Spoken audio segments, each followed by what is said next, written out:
एक कहावत मशहूर है, कुत्ते की दुम टेढ़ी की टेढ़ी रहती है। मैं अभी भी अलाइव हूं, आई एम स्टिल अलाइव। अरे आप अलाइव नहीं, आप अभी भी कुत्ते हैं साहब। तो आज मैं बात करने वाला हूँ शक्तिमान के बारे में। ये मुकेश खन्ना के बारे में, जो अपनी टांग कुछ ऐसे ऐसे जगह पे घुसाते हैं जहाँ पे घुसाना नहीं चाहिए। तो टॉपिक कुछ ऐसा है कि समय रैना के चैनल पे एक वीडियो आया था, समय रैना स्टिल अलाइव बोल के, जहाँ पे शायद समय रैना ने शक्तिमान को लेके एक दो लाइन बोल दिया था। सब आ गए थे उस टाइम पे भाई, हमें खाने सब। शक्तिमान आ गया था यार। शक्तिमान रियली? शक्तिमान से कैसे लड़ेंगे यार? सॉरी शक्तिमान। और उसी चीज का रिप्लाई देने के लिए शक्तिमान ये के मुकेश खन्ना ने समय रैना के ऊपर 17 मिनट का डेडिकेट वीडियो बना डाला।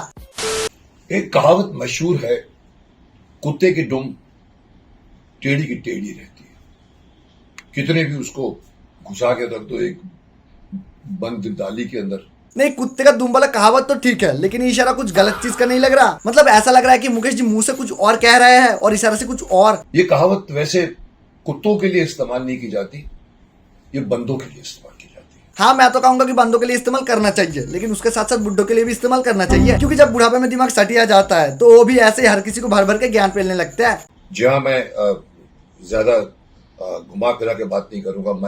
मैं एक ऐसे महाशय की बात कर रहा हूं जिसका नाम समय रैना है, जो फिर से वापस आकर दिखा रहा है कि मेरी देखो दुम वैसी की वैसी है। नहीं, जब शक्तिमान बंद होने के बाद मुकेश जी का डाउनफॉल आया था तब तो कमबैक नहीं कर पाए, और अब जब कोई बिग डाउनफॉल के बाद अपना कमबैक कर रहा है तो मुकेश जी आ गए अपना ज्ञान पेलने। नहीं, मैं समझ सकता हूँ कि मुकेश जी हजम नहीं कर पा रहे हैं कि उन्होंने 8 साल तक शक्तिमान का रोल किया, लेकिन फिर भी आजकल के स्टैंड अप कॉमेडियन को उनसे ज्यादा फेम कैसे मिल रहा है। और लेकर आया एक वीडियो जिसमें हंस रहे हैं लोग, तालियां मार रहे हैं लोग। मुझे नहीं मालूम कि वहां पर लोग थे या सिर्फ आवाजें, जो आजकल जो मैकेनिकल आवाजें लाफ्टर भरी जाती है, वो भर के ये दिखाने की कोशिश कर रहा है कि मैं अभी भी अलाइव हूं, आई एम स्टिल अलाइव। नहीं, मुकेश जी को कोई समझाओ कि आजकल मुकेश जी को कोई देखना नहीं चाहता, तो इसका मतलब ये तो नहीं कि लोग किसी और को देखना नहीं चाहते। और रही बात ऑडियंस की, तो मुकेश जी अगर आप अपना सरोजनी मार्केट का सेल वाला चश्मा उतार के देखोगे तो ही दिखेगा ना। अरे आप अलाइव नहीं, आप अभी भी कुत्ते हैं साहब। हाँ, तो देखना कहीं वो कुत्ता डॉगी स्टाइल में आपकी ले ना ले। और मुझे हैरानी है कि अगर इसके ऐसे शो में अगर कोई लोग जाता है तो मुझे उसके भी शिकायत है। मुझे तो यूट्यूब से भी शिकायत है। मुझे ये भी शिकायत है कि ये जो जिसको हम रोस्टिंग कहते हैं, क्यों अलाउड है। हाँ, सही में यूट्यूब पे रोस्टिंग क्यों अलाउड है? नहीं, मैं तो कहता हूँ कि यूट्यूब पे सब कुछ बैन होना चाहिए। बस अब मुकेश जी का वही शक्तिमान का 400 से भी ज्यादा एपिसोड अब टीवी छोड़ के यूट्यूब पे लगातार चलना चाहिए। लेकिन साहब, शक्तिमान जिसको आप यूज करके ऊपर नहीं बोल रहे हो, सॉरी शक्तिमान। शक्तिमान से कौन लड़ सकता है साहब? नहीं लड़ सकते आप शक्तिमान से, फिर भी आप लड़ने की कोशिश कर रहे हो। नहीं, मुकेश जी का हालत देख के ऐसा लग रहा है कि वो मानने के लिए तैयार ही नहीं है कि शक्तिमान एक शो था जहाँ पे उन्होंने शक्तिमान का एक्टिंग किया था। मतलब ऐसा लग रहा है कि लोगों ने तो मान लिया कि शक्तिमान असली नहीं है, लेकिन शायद मुकेश जी अभी भी खुद को शक्तिमान ही मानते हैं। अरे शक्तिमान कहता है कि आपने ऐसी बात कह दी तो बच्चों पर क्या असर पड़ेगा। अरे साहब शक्तिमान जी, आपके टाइम पे तो आपने बच्चों को मारा है। अरे who are you to tell this कि शक्तिमान ने बच्चों को मारा है? मैं आपके ऊपर चाहूं तो कोर्ट केस कर सकता हूं, डिफेमेशन के केस। क्या डिफेमेशन का केस? नहीं, मुकेश जी को कोई समझाओ कि डिफेम तो तब होगा ना जब फेम होगा, क्योंकि शक्तिमान का जो फेम था उसका गला तो इन्होंने खुद ही घोट दिया सेल्फ ऑब्जेक्ट के चक्कर में।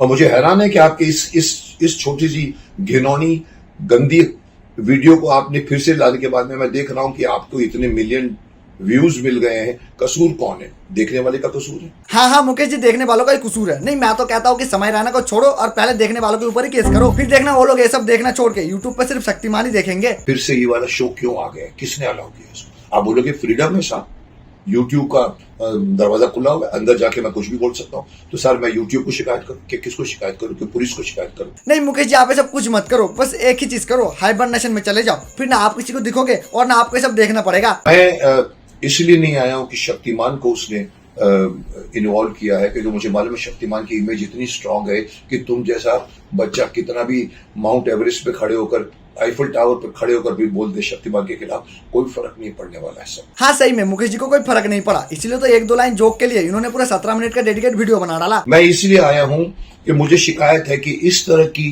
वीडियो को आपने एक दिन के अंदर 1.5 मिलियन व्यूअर्स कहां से आए? सर जांच पड़ताल कीजिए। हाँ, जल्दी जांच पड़ताल कीजिए, वरना मुकेश जी का बीपी हाई हो जाएगा। वैसे भी इस उम्र में मुकेश जी को रेस्ट करना चाहिए, लेकिन फिर भी सोशल मीडिया पे आके कितना मेहनत कर रहा है खुद की बेइज्जती करवाने के लिए। नहीं साहब, हमारा ये फॉर्म नहीं साहब, आप छुपा रहे हैं। मैं उसमें डिटेल में नहीं जाऊंगा। चलिए आपके वो ऑडियंस 1200 भी है तो मैं 1200 लोगों को बोलूंगा। आप लोगों को कोई संस्कार नहीं है। नहीं मुकेश जी क्या हो गया, उनका पैसा, उनका टाइम, उनका मर्जी, वो जो चाहे देख सकते हैं। लेकिन अगर आप ऐसे ही ज्ञान पेलेंगे तो वो लोग यही सोचेंगे कि बुढ़ापे में दिमाग सटिया गया है, जो कि शायद उसका सिम्टम्स धीरे धीरे लोगों को दिख भी रहा है। मैं इशारा नहीं कर रहा कि व्यूवर्स क्रिएट किए गए होंगे, मुझे नहीं पता क्या तरीका होता है, लेकिन अगर व्यूवर्स भी आए तो मैं व्यूवर्स को भी बोलूंगा सुधरो साहब सुधरो। नहीं मुकेश जी, लोगों को सुधारने से अच्छा आप खुद ही सुधर जाओ, क्योंकि ये जो शक्तिमान बने रहने का कीड़ा आपके अंदर है, अगर वो नहीं जाएगा तो लोग आपको ट्रोल करते ही रहेंगे। नहीं, आप कास्टिंग की बात कर रहे हैं या बनाने की बात कर रहे हैं? आप कहते हैं कि आप तो आप बोलिए कि शक्तिमान आप क्यों नहीं बन जाते, ये आप बोलना चाहते हो? करेक्ट। देखिए बहुत सारे एंगल्स हैं उसमें। मुकेश जी का स्माइल देख रहे हो, ऐसा लग रहा है कि ये बात सुन के मनी मन मुकेश जी इतना ज्यादा खुश हो रहा है कि पूछो मत। ओए पीछे वाले को पूछ रहा हूँ, बंद कर दिया जाए। आप लोग अभी थक गए हो, मुझे लग रहा है मुझसे ज्यादा आप थक गए हो, जबकि थकना मुझे चाहिए। मैं बोल रहा हूँ पिछले 1 घंटे से। जी बोलिए सर। तो आप लोग किसी में इंटरेस्ट नहीं, आप बातें कर रहे हो आपस में। अरे मुकेश जी इंटरेस्ट होगा कैसे, क्योंकि आप घूम फिर के उसी चीज पे आ जाते हो कि शक्तिमान का कैरेक्टर पहले आपको सूट करता था और आज भी सिर्फ आपको ही सूट करता है। जो कहा था मैं इसके लिए बोलना चाहूंगा कि इसको सजा अभी तक नहीं मिली है, क्योंकि ये फिर वापस आ गया है। इसको सजा FIR में नहीं मिली थी, इसको पकड़कर गद्दे में बिठाकर मुंह काला करके पूरे शहर में भर भर के घुमाना चाहिए शायद।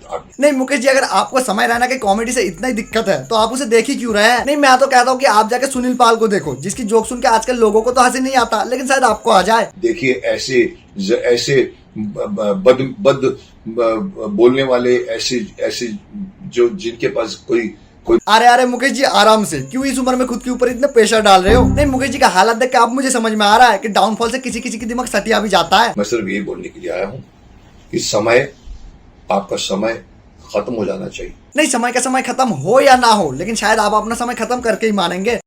तो बस आज के लिए इतना ही। अगर आपको वीडियो थोड़ा सा भी अच्छा लगा तो लाइक और सब्सक्राइब कर देना। तो मिलते हैं नेक्स्ट वीडियो पर। Tata bye bye.